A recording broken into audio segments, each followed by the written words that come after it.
You're listening to Make Some Noise podcast, Minisode number 495.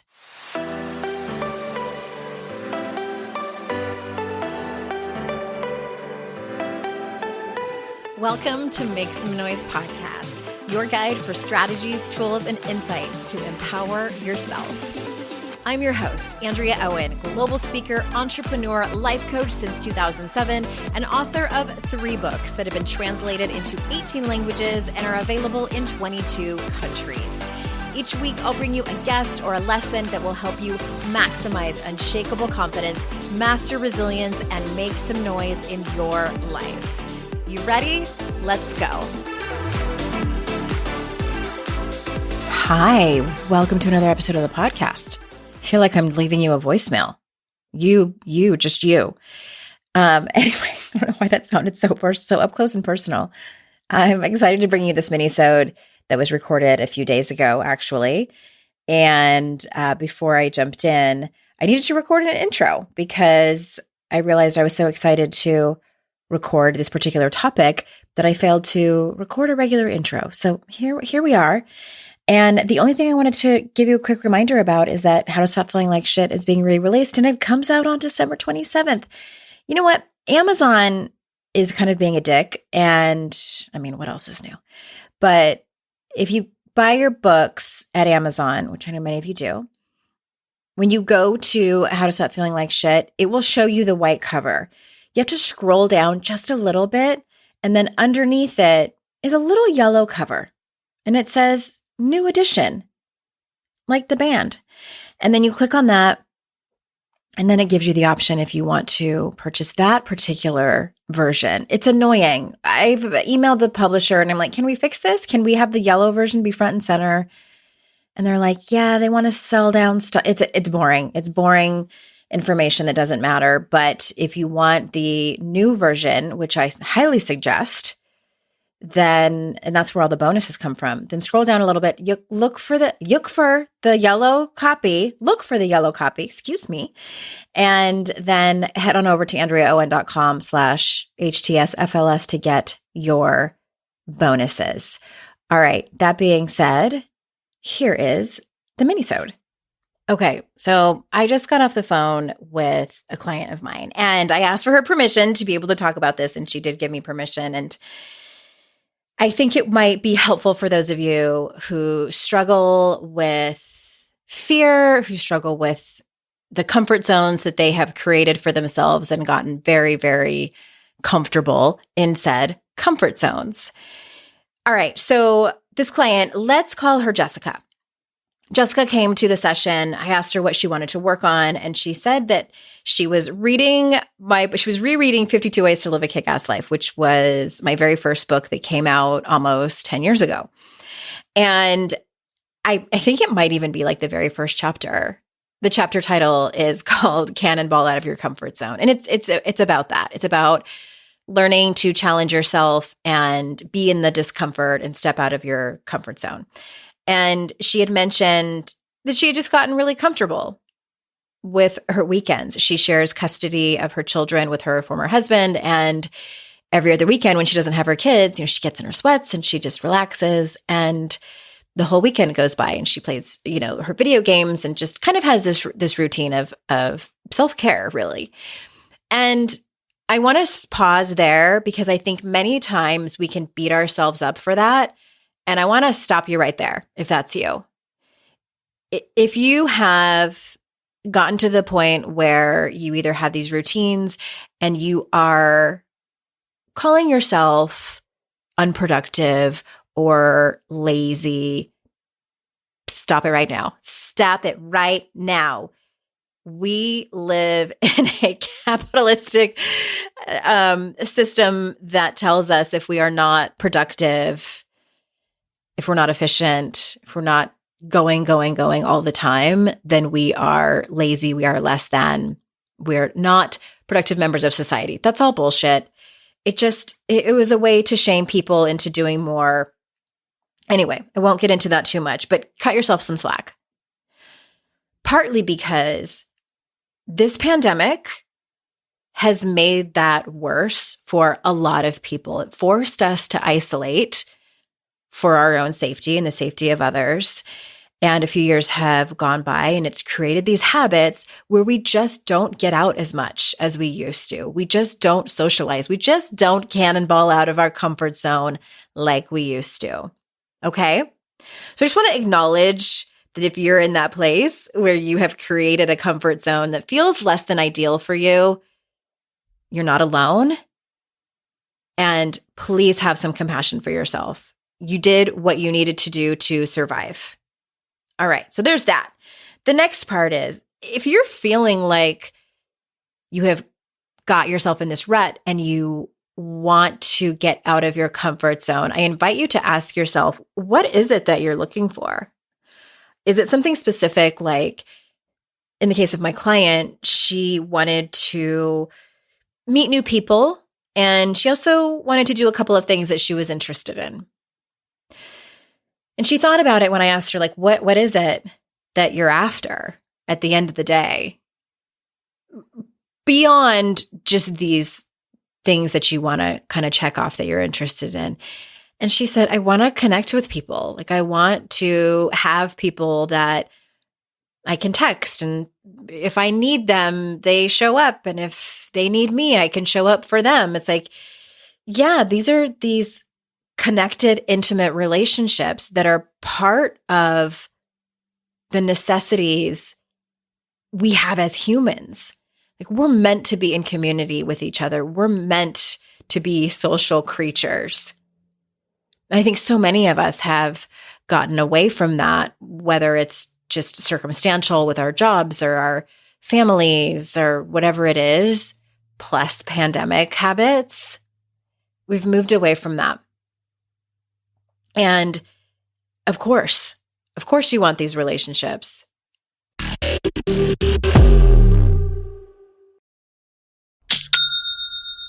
Shopify's already taken the cash register online, helping millions sell billions around the world. But did you know that Shopify can do the same thing at your retail store? Give your point of sale system a serious upgrade with Shopify. With Shopify, you get a powerhouse selling partner that effortlessly unites your in-person and online sales into one source of truth. Track every sale across your business in one place and know exactly what's in stock. Connect with customers inline and online. Shopify helps you drive store traffic with plug-and-play tools built for marketing campaigns from TikTok to Instagram and beyond.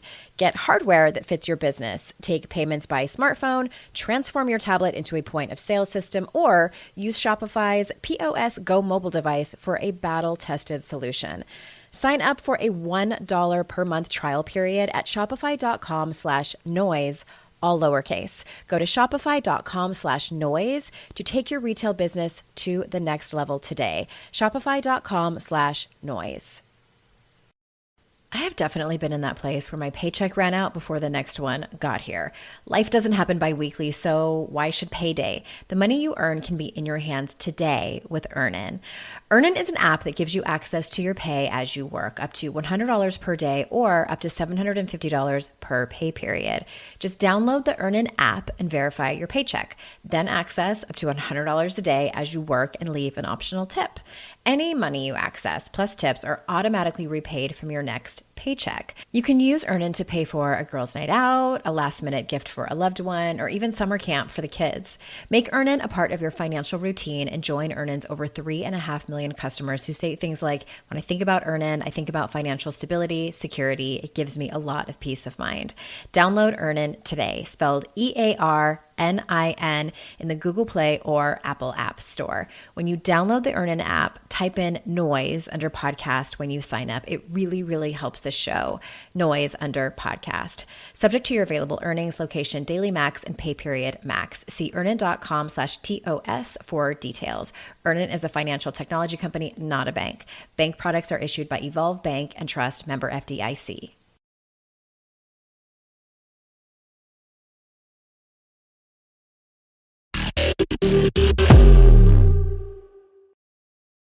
And also, I challenged her a couple of things that she and I talked about. You know, when you make plans to do something and it sounds great at the time, And say you made plans to meet up with I don't know, like a knitting group. Like you started knitting over the pandemic and you want to get together with these people.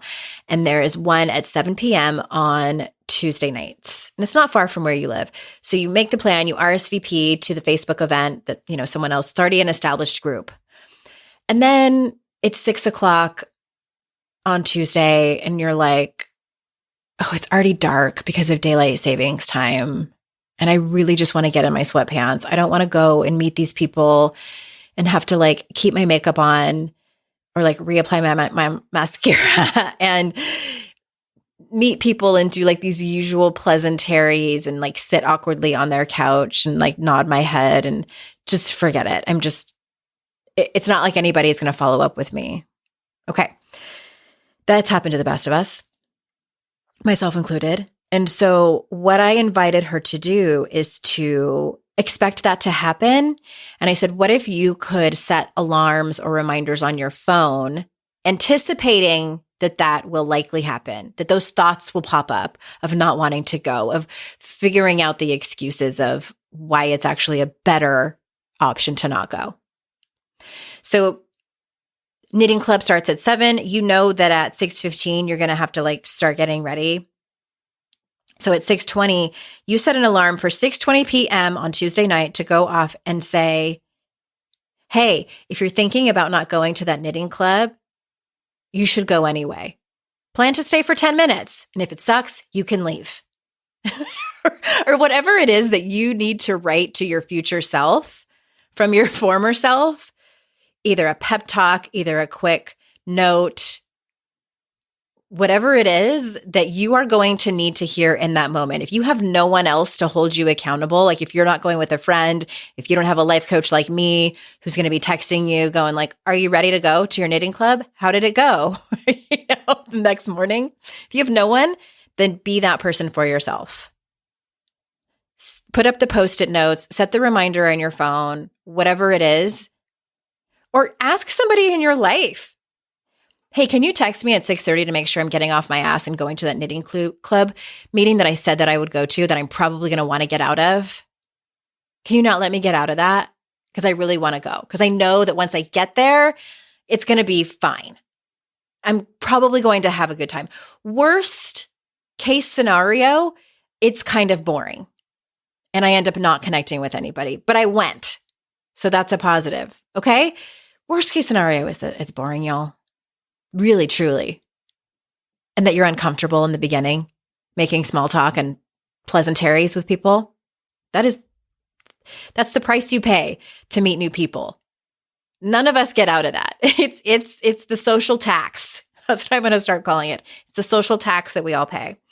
All right. So that was the one thing I invited her to do. The second thing I invited her to do was just to expect the fear and the discomfort the evening of. Just know that it's going to come. Because I think sometimes we can have these expectations that we should be beyond that, or that it shouldn't be this hard or whatever. No, meeting new people post-pandemic at our age is hard. I consider myself an extrovert, and it's hard. It's awkward. Sometimes I don't know what to say. I am finding that I'm fidgeting the whole time. And I'm like, are people noticing that I'm fidgeting? I feel like I'm sweating. Did I not reapply deodorant? And all of those things, everybody's nervous. Everybody's nervous meeting new people. I think some people are just better at pretending that they're not nervous. So expect that nervousness, expect that discomfort. Maybe you need to put it in your calendar when it's like knitting club, 7 p.m. Tuesday, in parentheses, it says, expect discomfort. Or knitting club plus anxiety. That's what's on the calendar. Have fun with it. Like I love to have fun with it and encourage my clients to have fun with it. Make jokes about it. Have some levity. For God's sake. Life is uncomfortable. I cannot remember if I said this in one of my books or on a podcast episode, but I am truly convinced that life is just one big uncomfortable scenario after another. Constant discomfort. I'm surprised I don't have diarrhea all the time. because of like nervous tummy and probably a little bit too much coffee. But one uncomfortable situation after the next, over and over again until we die. All right. So I gave Jessica those challenges, if you will. So she thought of 2 different things that she's going to look into. And if it felt right, she was going to make the commitment to do it. And then there was one more thing towards the end of the conversation, because I asked her, she actually had brought up that there was like this woman that she was like kind of friends with before the pandemic. And then the pandemic happened and it kind of fell apart. She's like, I could reach out to her. So that was also her challenge. So those were 3 big homework assignments to her. And what I did, and this is what we do in coaching. I said, okay, what are you doing right after this call? She said, nothing. I just was going to clean up the kitchen. I said, okay, instead of cleaning up the kitchen, you're going to spend an hour doing X, Y, and Z. And then I want you to let me know, either text me or email me and tell me how it went. Tell me what you decided. Tell me what you planned. If I don't hear from you by 2 or 3 p.m., then I'm going to reach out to you.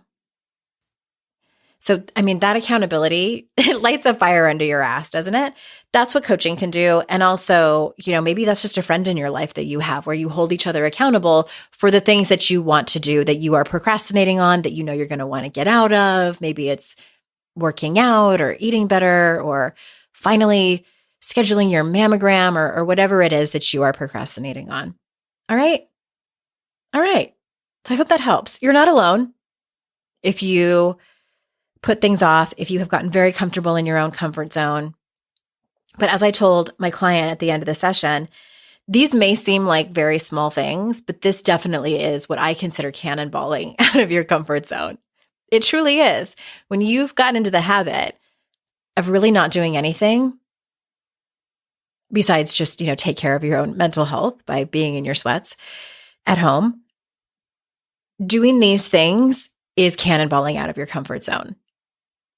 I hate that quote, do one thing every day that scares you. No, ma'am. And I'm a life coach. No, ma'am. And I'm a motivational speaker. No, ma'am. I think do one thing every month that scares you. That is plenty. That is plenty. And I'm a risk taker. Do one thing every month that scares you. For Jessica, my client, this was her 3 things that she's going to do in a month. Maybe she's got some catching up to do. So I hope you can think of some things. I hope you can have an accountability partner. I hope you can cut yourself some slack and have some grace and compassion for yourself. If you've been just not doing a whole lot, if you've been unproductive over the last 3 years, I certainly feel like I have. We all have. We all needed to. All right, everybody. Thank you so much for being here with me on these minisodes. I appreciate you immensely. Don't forget to cannonball out of your comfort zone. And remember, it's our life's journey to make ourselves better humans and our life's responsibility to make the world a better place. Bye for now. Hey, did you know there's free secret podcast episodes waiting for you that are not part of my regular podcast feed? Yes. AndreaOwen.com/free. And you just sign up. You get a link sent to you. It's very secret. It's like a secret club. We don't have a secret handshake. Don't worry about that. But it's these motivating podcast episodes that I made for you. They're under 20 minutes each. There's 3 of them. They're for wherever you are in your life. So head on over there and grab them. They range from really supporting you and seeing you where you are and being compassionate, all the way to giving you a giant kick in your ass and telling you how amazing and gorgeous and phenomenal you are. So AndreaOwen.com/free and get your hands on that free podcast feed.